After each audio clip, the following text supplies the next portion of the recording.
नमस्कार मित्रों, जैसा कि आज दिनांक 11/12/2024 को दीनदयाल उपाध्याय गोरखपुर विश्वविद्यालय गोरखपुर के बीए थर्ड सेमेस्टर एग्जामिनेशन 2024-25 के अंतर्गत एजुकेशन का सेकंड पेपर जिसका कोड था EDU 202, पेपर आईडी था 1260।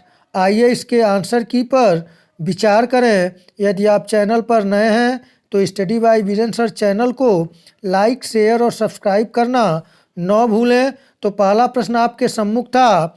यह पूछा गया था, डॉक्टर VR अंबेडकर के अनुसार संविधान के नीति निर्देशक सिद्धांतों की मुख्य विशेषताएं निम्नलिखित में से क्या हैं?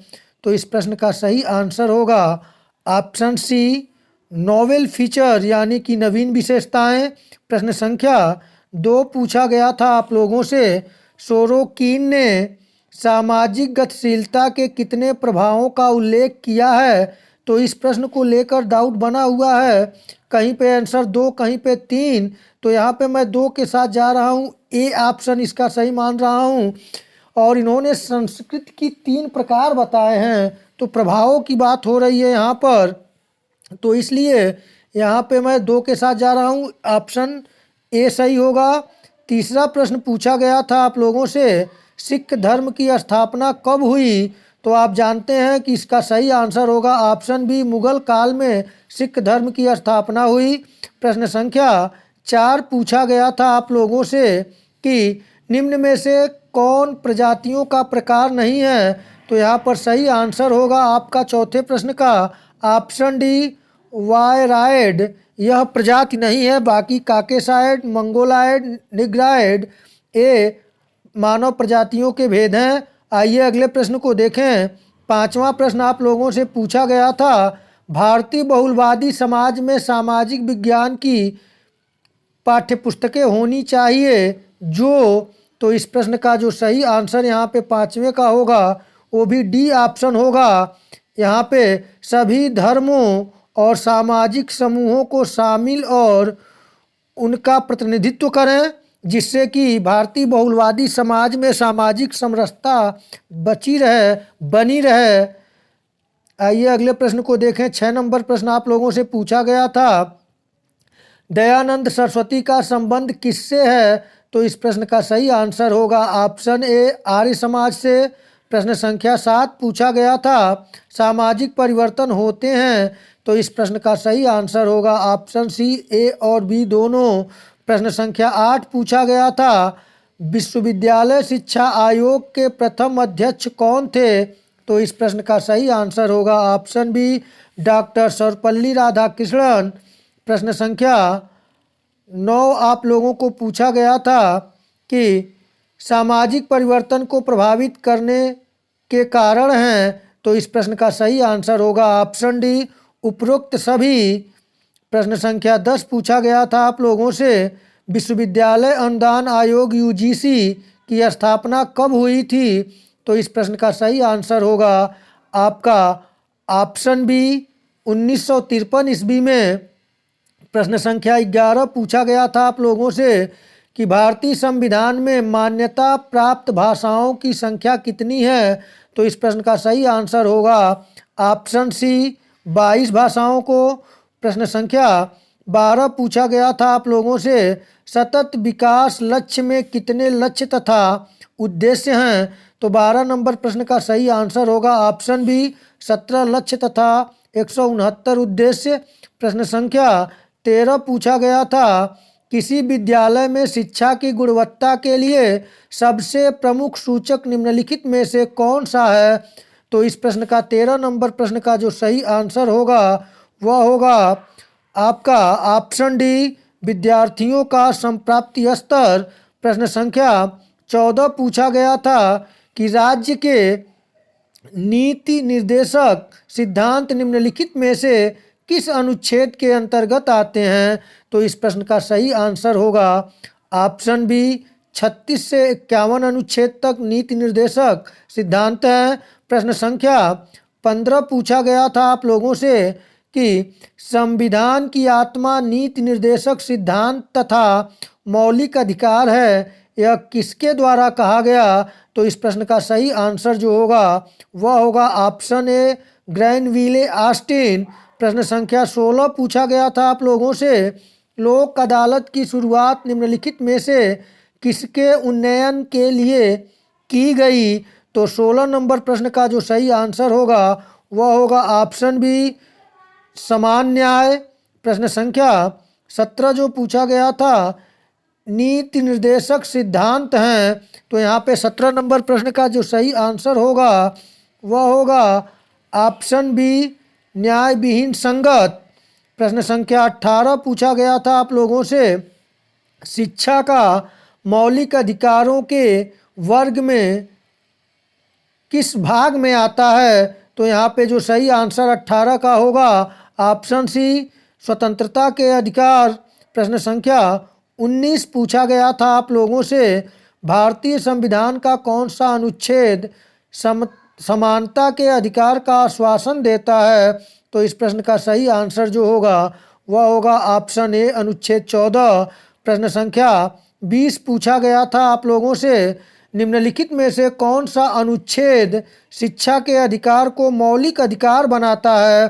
तो इस प्रश्न का सही आंसर होगा ऑप्शन ए, अनुच्छेद 21 ए। प्रश्न संख्या 21 आप लोगों से पूछा गया था, निम्नलिखित में से कौन चक्रीय सामाजिक परिवर्तन का एक उदाहरण है? तो यहाँ पे जो सही आंसर होगा वह होगा ऑप्शन, यहाँ पे डाउट चल रहा है लेकिन हमको लग रहा है यहाँ पे जो होगा ऑप्शन ए, ऋतुजन्य परिवर्तन।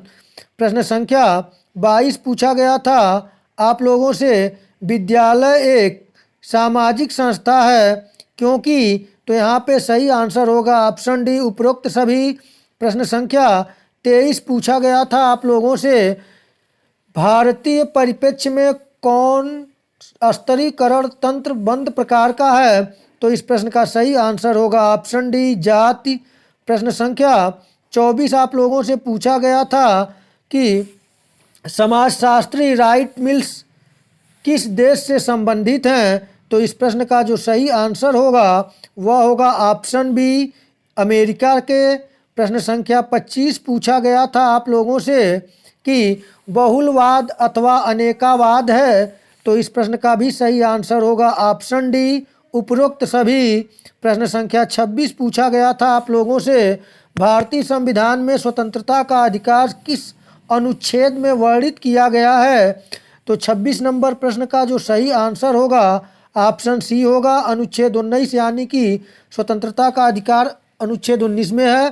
प्रश्न संख्या 27 पूछा गया था आप लोगों से, मौलिक अधिकारों का संरक्षक कौन है? तो इस प्रश्न का सही आंसर है ऑप्शन बी, सर्वोच्च न्यायालय। प्रश्न संख्या 28 पूछा गया था, जो एक परिभाषा थी, स्तरीकरण समाज का वह क्रमबद्ध विभाजन है जिसमें संपूर्ण समाज को कुछ उच्च अथवा निम्न सामाजिक इकाइयों को विभक्त कर दिया गया है, यह कथन है। तो 28 नंबर प्रश्न का सही आंसर होगा ऑप्शन बी, मूरे। प्रश्न संख्या 29 पूछा गया था आप लोगों से कि सामाजिक कुप्रथा नहीं है? तो 29 नंबर प्रश्न का सही आंसर होगा ऑप्शन बी, विधवा विवाह सामाजिक कुप्रथा नहीं है। प्रश्न संख्या 30 पूछा गया था, लिंगीय विभेद का कारण नहीं है? तो 30 नंबर का जो सही आंसर होगा वह होगा ऑप्शन बी, जागरूकता। प्रश्न संख्या 31 पूछा गया था, सामाजिक पद में कोई भी परिवर्तन सामाजिक गतिशीलता है, यह कथन है? तो 31 नंबर प्रश्न का सही आंसर होगा ऑप्शन बी, बोगार्डस। प्रश्न संख्या 32 पूछा गया था आप लोगों से, लोगों के एक सामाजिक समूह से दूसरे सामाजिक समूह में गमन को ही सामाजिक गतिशीलता कहते हैं, यह कथन है? तो 32 नंबर प्रश्न का जो सही आंसर होगा ऑप्शन ए, सोरोकिन का। प्रश्न संख्या 33 पूछा गया था, क्षैतिज गतिशीलता निम्न में से किससे संबंधित है? तो 33 नंबर प्रश्न का जो सही आंसर होगा वह होगा आपका ऑप्शन बी, स्तरीकरण में अविचलता।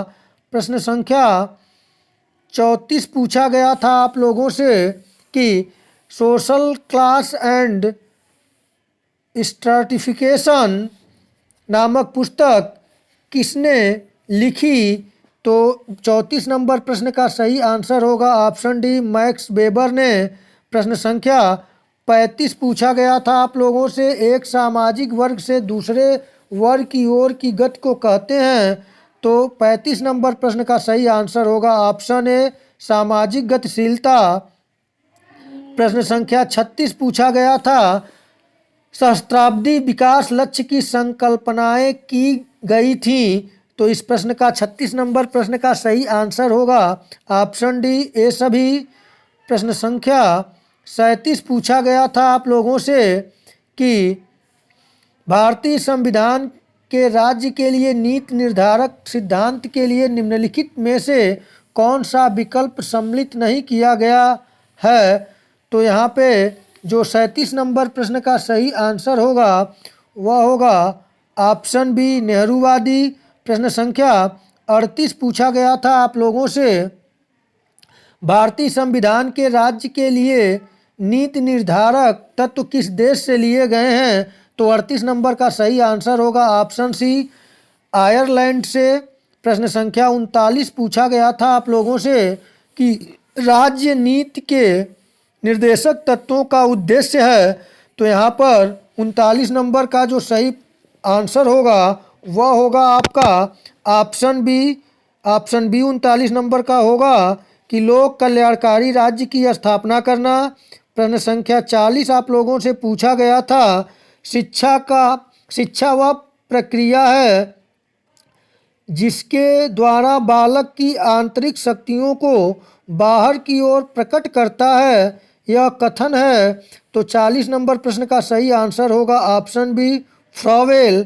प्रश्न संख्या 41 पूछा गया था, भारत की अर्थव्यवस्था है। तो इस प्रश्न का सही आंसर है ऑप्शन सी, ए और बी दोनों, यानी कि भारत की जो अर्थव्यवस्था है वह आपकी मिश्रित अर्थव्यवस्था। यहाँ पे तो देखें हम, यहाँ पे बी ऑप्शन सही होगा, ए और बी दोनों सही नहीं होगा, क्योंकि यहाँ पे आप देखें कि संयुक्त या मिश्रित दोनों चीज़ों की बात किया है और ए और बी दोनों। तो यहाँ पे मिश्रित अर्थव्यवस्था भारत की है, तो 41 का बी ऑप्शन सही होगा। प्रश्न संख्या 42 पूछा गया था आप लोगों से, निम्नलिखित में से कौन सा सामाजिक स्तरीकरण की विशेषता नहीं है। तो इस प्रश्न का जो 42 नंबर का सही आंसर होगा वह होगा ऑप्शन ए, एक वैयक्तिक प्रक्रिया। प्रश्न संख्या 43 पूछा गया था आप लोगों से, सामाजिक स्तरीकरण का आधार नहीं है। तो इस प्रश्न का जो सही आंसर होगा 43 नंबर का वह होगा ऑप्शन सी, समानता।